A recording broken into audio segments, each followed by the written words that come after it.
கர்த்தருடைய பரிசுத்த நாமத்துக்கு ஸ்தோத்திரம். இன்றைய தினத்துக்கான தேவனுடைய வார்த்தையானது 115 சங்கீதத்திலே 9வது வசனமும் 10வது வசனமும் 11ஐயும் பார்க்கும் பொழுது, இஸ்ரவேலே கர்த்தரை நம்பு, அவரே அவர்களுக்கு துணையும் அவர்களுக்கு கேடகமாக இருக்கிறார் சொல்லி பார்க்கிறோம். தொடர்ந்து ஆரோன் குடும்பத்தாரே கர்த்தரை நம்புங்கள் என்று சொல்லி பார்க்கிறோம். 3வது கர்த்தருக்கு பயப்படுகிறவர்களே கர்த்தரை நம்புங்கள் சொல்லி பார்க்கிறோம். அப்போ உண்மையாகவே இஸ்ரவேலே கர்த்தரை நம்பும், ஆரோன் குடும்பத்தாரே கர்த்தரை நம்புங்க, கர்த்தருக்கு பயப்படுகிற ஜனங்களே கர்த்தரை நம்புங்க, அவர் துணையும் கேடகம் என்று சொல்லப்படுகிறது. அப்போது தேவனை அறியாத ஜனங்களுக்கு சொல்லப்படலை, தேவனை குறித்து நன்றாய் அறிந்தவர்களுக்கு சொல்லப்படுகிறது. இஸ்ரவேல் குடும்பத்தாரே, ஆரோன் குடும்பத்தாரே, கர்த்தருக்கு பயப்படுறவர்களே நீங்கள் கர்த்தரை நம்புங்க.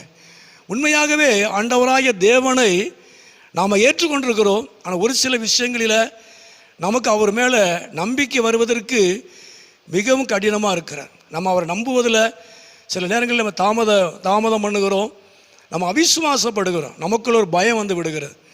உண்மையாகவே நமக்கு தான் ஆண்டவர் சொல்கிறார், நாம் குடும்பமாக கர்த்தரை நம்பணும். ஆரோன் குடும்பத்தாரே என்று சொல்லப்படுகிறது, கர்த்தருக்கு பயப்படுகிறோன்னு சொல்லப்படுகிறது. நாம் அவரை நம்புவதனால அவர் நமக்கு துணையாக இருக்கிறார், அவர் நமக்கு கேடகமாக இருக்கிறார்.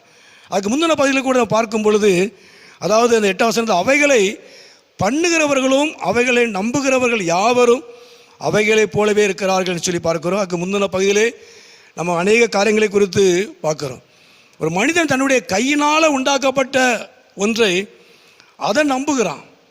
ஆனால் நாம் அப்படி அல்ல, நம்மை உண்டாக்குன தேவன், இந்த வானத்தையும் பூமியை உண்டாக்கின கர்த்தர், பரலோகத்தின் தேவன் என்று சொல்லி நான் வேதத்தில் வாசிக்கிறோம். இந்த 3 வசனத்திலே நாம் வாசிக்கிறோம், பரலோகத்தின் தேவன் என்று சொல்லி பார்க்கிறோம். உண்மையாகவே ஜீவனுள்ள ஒரு தேவனை நாம் நம்புவதற்கு யோசிக்கிறோம். ஆனால் ஜீவன் இல்லாத, பேசாத, காணாத, கேட்காத ஒன்றை ஒரு சில ஜனங்கள் நம்பி இருக்கிறாங்க. ஆனால் அவைகளைப் போல அவர்களைப் போல அல்ல, நானும் நீங்களும் ஜீவனுள்ள தேவனை நாம் நம்புகிறோம். ஆக அந்த நாட்களில் அவரை நம்புவதனால அவர் நமக்கு துணையாக இருக்கிறார், அவர் நமக்கு கேடகமாக இருக்கிறார். 2வது கீழே அந்த 13 வாசியம், கர்த்தருக்கு பயப்படுகிற பெரியோரையும் சிறியோரையும் ஆசீர்வதிக்கிறார். 2வது கர்த்தருக்கு பயப்படும். தேவனுக்கு பயப்படுவதனால அது பெரியவராக இருந்தாலும் சிறியவர்களாக இருந்தாலும் தேவன் அவர்களை ஆசீர்வதிக்கிறவர். தொடர்ந்து கீழே தேவன், அதாவது உங்களையும் உங்கள் பிள்ளைகளையும் அவர் வர்த்திக்க பண்ணுவார், நீங்கள் கர்த்தராலே ஆசீர்வதிக்கப்பட்டவர்கள் என்று சொல்லி தேவன் சொல்லுகிறார். உண்மையாகவே அந்த நாட்களில் நாம் கர்த்தரை மனப்பூர்வமாய் நம்பணும். கர்த்தரை நம்புகிறவன் தான் செழிக்க முடியும், கர்த்தரை நம்பியிருக்கிறவனை கிருபை சூழ்ந்து கொள்ளும் என்று சொல்லி நம்ம பார்க்கிறோம். தேவன் நம்முடைய நம்பிக்கையின் தேவனாக இருக்கிறார்.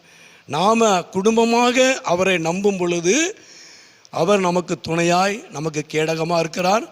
அவருக்கு நாம் பயப்படும் போது நம்மை ஆசீர்வதிக்கிறார், நம்முடைய பிள்ளைகளை கர்த்தர் ஆசீர்வதிக்கிறார். இந்த பூமியிலே நாம் கர்த்தராலே ஆசீர்வதிக்கப்பட்ட ஜனமாய் காணப்படுவோம். உண்மையாகவே கர்த்தர் உங்களையும் உங்கள் குடும்பத்தையும் உங்கள் பிள்ளைகளையும் தேவன் ஆசீர்வதிப்பார். உண்மையாகவே நாட்களிலே கர்த்தரை நம்பும் பொழுது, உண்மையாகவே கர்த்தரை நம்புகிறதுனால அவருடைய கிருபை உங்களை சூழ்ந்து கொள்ளும், உங்களை நடத்தும், அவர் உங்களை ஆசீர்வதிப்பார். ஜெபம். எங்களை அதிகமாக நேசிக்கிற நல்ல பிதாவே, அருமையான இந்த நேரத்துக்காக நன்றி செலுத்துகிறோம் ஆண்டவரே. விசேஷமாக ஆண்டவரே, நாங்கள் உம்மை நம்புவதனால, உமக்கு பயப்படுகிறதுனால நீர் எங்களுக்கு துணையாய், எங்களுக்கு கேடகமாய் இருக்கிற தேவன், நீர் ஆசீர்வதிக்கிறவர், எங்கள் பிள்ளைகளை கர்த்தர் ஆசீர்வதிக்கிறவர். உம்மை நன்றியோடங்களுமே துதிக்கிறோம் கர்த்தர்தாமே, நீர் வர்த்திக்க பண்ணுகிற ஒரு நல்ல தேவன். உம்மை நன்றியோடங்களுமே துதிக்கிறோம் ஆண்டவரே. இந்த சத்தத்தை கேட்டுக்கொண்டு அருமையான நம்முடைய பிள்ளைகளையும் குடும்பங்களையும் என் தேவன் ஆசீர்வதிப்பீராக. எல்லா விதமான கலக்கத்தையும், எல்லா விதமான பயத்தையும், அபிசுவாசத்தையும் என் தேவன் மாற்றுவீராக.